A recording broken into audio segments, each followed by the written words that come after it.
Hey everybody, welcome back to my channel. Today's video is all about my work experience in volunteering. I hope you guys find it useful and that it helps some of you with your applications to university. Be sure to give it a big thumbs up if you did find it useful and comment any feedback and tips down below, and maybe even share what work experience you did so someone else can take some inspiration. And I hope you enjoy the video.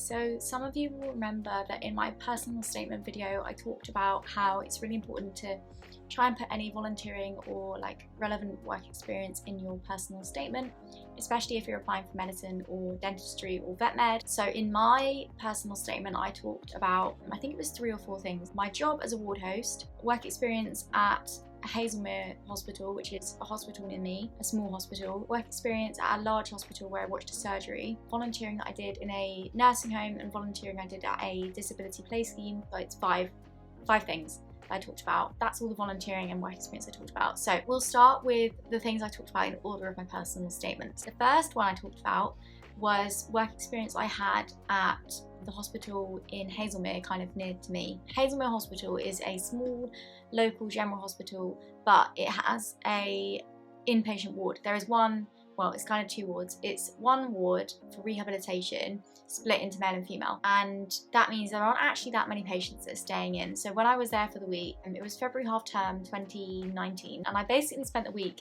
shadowing nurses, healthcare assistants, but actually not that many doctors. They have a doctor that comes from the GP practice based in the hospital or a different department in the hospital to come and check out the patients once or twice a day, and they do the ward round, but it's mainly the nurses that care for them during the day. So I shadowed the doctor that was there, the GP from the local practice. I shadowed him on the ward round for 2 days a week. I sat in at a lot of the discharge meetings. So what happens with the patients was a lot of them had come from a trauma call at the large hospital. They then become stabilised in the big hospital and then were referred to the small local hospital, and then they were rehabbed there. So they would do physiotherapy, they do occupational health appointments. So I was kind of watching all of the different departments interacting.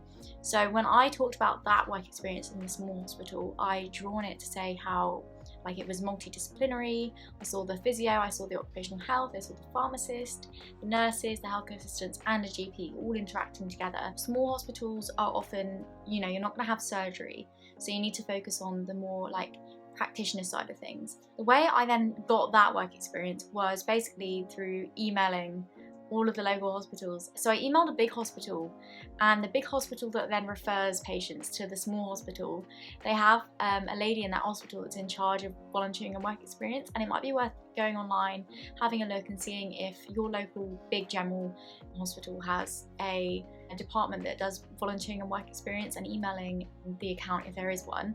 If you email and say, look, I'm a hopeful medical student, I'd really appreciate some work experience. Do you have any opportunities? Maybe not at this hospital, but if you've got any partner hospitals. And that's exactly what I did, because the big hospital was already filled up. They already had a certain amount of students on their sort of waiting list for work experience.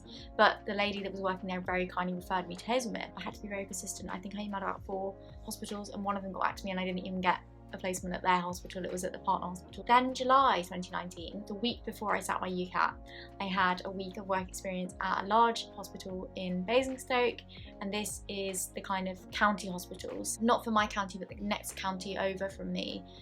Basingstoke Hospital is their largest hospital, so that has an A&E, it has loads of inpatient wards. I was placed on the colorectal ward, which doesn't sound very lovely. Yeah, it wasn't the most glamorous by all means, but I was placed a lot of the time with junior doctors, and I was shadowing the junior doctors, and that's really important. I drew a lot on that in interview and sort of talking about my work experience, because that's the thing you're going to be doing when you graduate for 2 years. You have to be a junior doctor, you have to do all of that kind of paperwork, following the doctors around, following the consultants around, watching surgeries. So being able to share some time with the junior doctors on that placement was really useful. I was meant to go into clinic with the consultant of the colorectal ward, so that was Monday. Tuesday, Wednesday, I think I spent a lot of time shadowing junior doctors. I think I got there quite early and did a ward round with a few of them. I then helped a junior doctor do a pre-op assessment, so that's when there was a patient coming to have an operation, and then before their operation they have to be checked to make sure that nothing's going to go wrong. I had to watch some junior doctors take blood, and then the last 2 days I went into surgery, so I went into theatre, and I was really lucky. The first day I got to watch a cancer kind of surgery, like removing tumours basically, but it was a really rare case that hospital specialised in. It's pseudomyxoma peritoni. It's a type of cancer that you get in the abdominal region, very rare. There's only like 3 hospitals in the country that specialise in this kind of treatment. So I got to watch the surgery for that, which was really cool. I chatted to the anaesthetist, well, I didn't really chat to the surgeon, he was a bit busy. But the anaesthetists were kind of just sat chilling, so I got to talk to them, which was quite nice.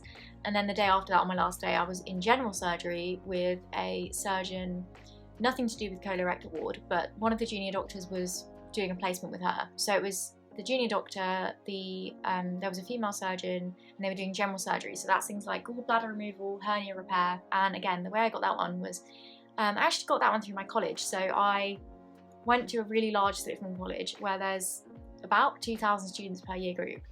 I think it's the 3rd biggest sixth form in the country. You can imagine if there's 2,000 students per year group, there's quite a lot of us wanting to study medicine. Even at a big state sixth form college, there's still quite a lot of us. They tend to have about 20 students successfully go on to study medicine every year. The college is quite good at finding local work experience opportunities because they know that students are trying to apply for medicine, they know they need these placements. So I went up to the volunteering and work experience kind of careers department. So most colleges have a careers department.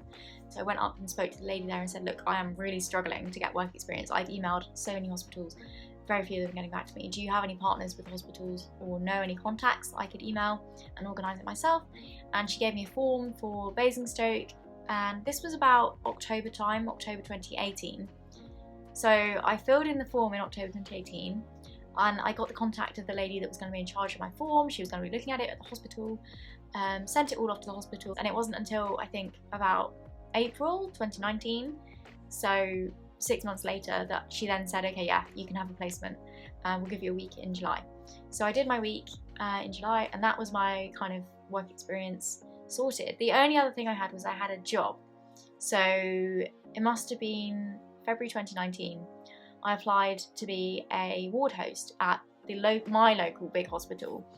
And what a ward host is basically someone that delivers teas and coffees and sorts out the menus for patients and is in charge of their meals. You're kind of in charge of one ward. You get to sort out all their meals all day, and you have to make sure that if anyone's on a special diet, you don't give them the wrong food.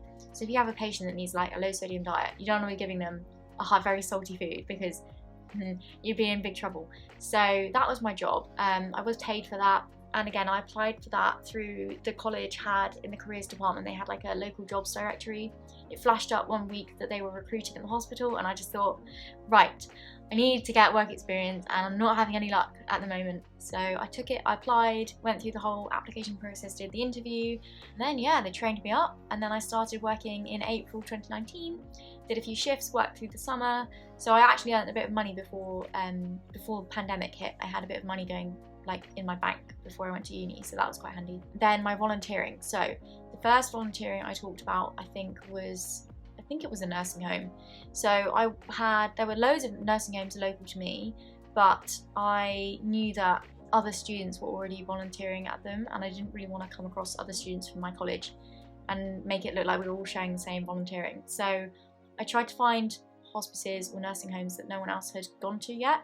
There was thankfully one that had opened really new, just down the road from me. I just emailed their general inquiries, and a lady got back to me and said, yeah, we'll interview you, come down and say hi. So I did an interview. I'd already had a DBS check sorted, so they just let me go in once a week, and I sat and chatted to the residents. Most of the residents there had dementia or Alzheimer's, which was quite challenging sometimes because they're all at different stages in their illness. So some of them are a lot more understanding of what you're talking about, some of them need more encouragement and help with sort of day-to-day activities. So it was quite varied, and I learnt a lot in my time there, and I really enjoyed it, and the residents a lot of them were really good fun, and we had a good time. So I really miss that actually. I would really recommend, if you can get nursing home or care home volunteering, that's a really good one to get. The last bit of volunteering I had was part of my DV. I volunteered at a local disability play scheme, and that also, I kind of came across that through my brother. So my brother has Down syndrome, and he used to go to this play scheme. In fact, they had loads of kids there with Down syndrome. He's not the only one, but he sort of was my way into this. So I learned about this play scheme called Challenges, and for any of you that live in the south of the UK, Challenges runs a lot of schemes all over the south of the UK, and it's a really good charity. It's worth checking out. But basically they help kids with special needs and their families to have a bit of respite and to make sure that the kids are having a good time and good fun, and they're not missing out on the chance to play and talk to other kids their age. As it's unpaid, it's quite tiring, and the shifts are basically either in the evenings after school, but because of the way my college timetable worked, I couldn't do those, or at the weekends. So I think Saturday is like 9 AM until 5 PM, and you get a half an hour lunch break, and that's it. That's the only break you get. And when you're with children aged 5 to 13 all day, who have sometimes quite high demands, and it can be a bit stressful, and you're responsible for them and to make sure nothing happens to them and to keep them healthy and happy, it's quite a lot of work. So I'm going to come on now to my tips. So tip number 1, when you're applying for volunteering, try and think about ages. So you'll notice I had a care home, so that's looking at residents. I think the youngest one was age 62, the oldest was 92, and then if we're looking at the play scheme, that was younger patients, so that would be paediatrics, so 5 to 13 years old. Obviously paediatrics goes up to 18, but the scheme I was with was 5 to 13. So we're looking at volunteering with 2 different types of demographic, elderly and young. If you can get that, that's really good. You'll notice I don't have any GP work experience. So my tip 2 is going to be, don't worry about not having work experience in every single kind of place you can imagine. It doesn't matter if you don't have GP, if you don't have a nursing home, if you don't have a hospital, as long as you have one. It doesn't matter what it is, as long as you have one. It might be that you actually don't ever manage to get a placement in a hospital or in a GP, and I'm fully aware that because of the pandemic, that's I think why some of you requested this video, it's a lot harder to get for volunteering or work experience in a hospital now than it was before. I mean, it was pretty hard when I was doing it. A lot of the requirements were that you had to be 18. I was 16 at the time, so a lot of places will immediately say no, you're not old enough. Some of them will say you're not a medical student yet, we only take medical students, and you kind of think, but hang on a minute, I'm trying to be a medical student, I need work experience to become one, how am I meant to do this? So you just have to be really persistent, so don't worry if you haven't got anything. So I rang up, made a big list, I went online and wrote down the phone number of 30 GP practices within a 10-mile radius of my house and rang them all and emailed them all, and none of them said they would take me. Aww. So I then tried big hospitals, one of them came back. I then tried college, one of them came back. So you have to be really persistent, and it doesn't matter if you don't get what you want. Tip 3, use contacts. I didn't have anyone in my family that was a doctor or had any kind of healthcare relations, but I know people that did. And for example, I had some friends and their uncle was a GP and they did some work experience with him.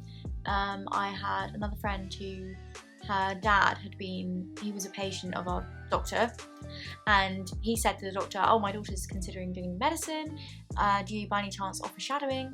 And he said, yeah, sure, bring her in. And so she had work experience sorted before we'd even started college. So if you've got contacts, use them. If you don't worry, just then use your college. So tip 4, if you have a careers service at your college or sixth form, make sure you use that, because they will more than likely be able to put you in touch with someone who works in a hospital or works in healthcare, and you can get sort of a head start and get sorted with either a job or volunteering or work experience, and that's a really good way to get something on your personal statement. And I guess my final tip would be, don't worry if you don't have anything which is healthcare related at all. Just do something. Something is better than nothing. If you can get a job in a charity shop, you can twist it to fit your needs. You can twist it to say, well, I've developed communication skills and teamwork skills and listening skills, all of these which are useful for being a doctor. So any kind of experience you have will teach you something that you can use in your personal statement or at interview, to sort of learn from and to say, look, these are the skills I've gained. I can prove I know what I'm doing and that I'm going to be a good medical student and that you should take me on. So yeah, those would be my main tips, and my biggest thing I can say to you is don't give up. Finding work experience, especially these days, is really hard, but you can do it. You don't have to have connections to medicine. I didn't. You don't have to be at private school. I wasn't.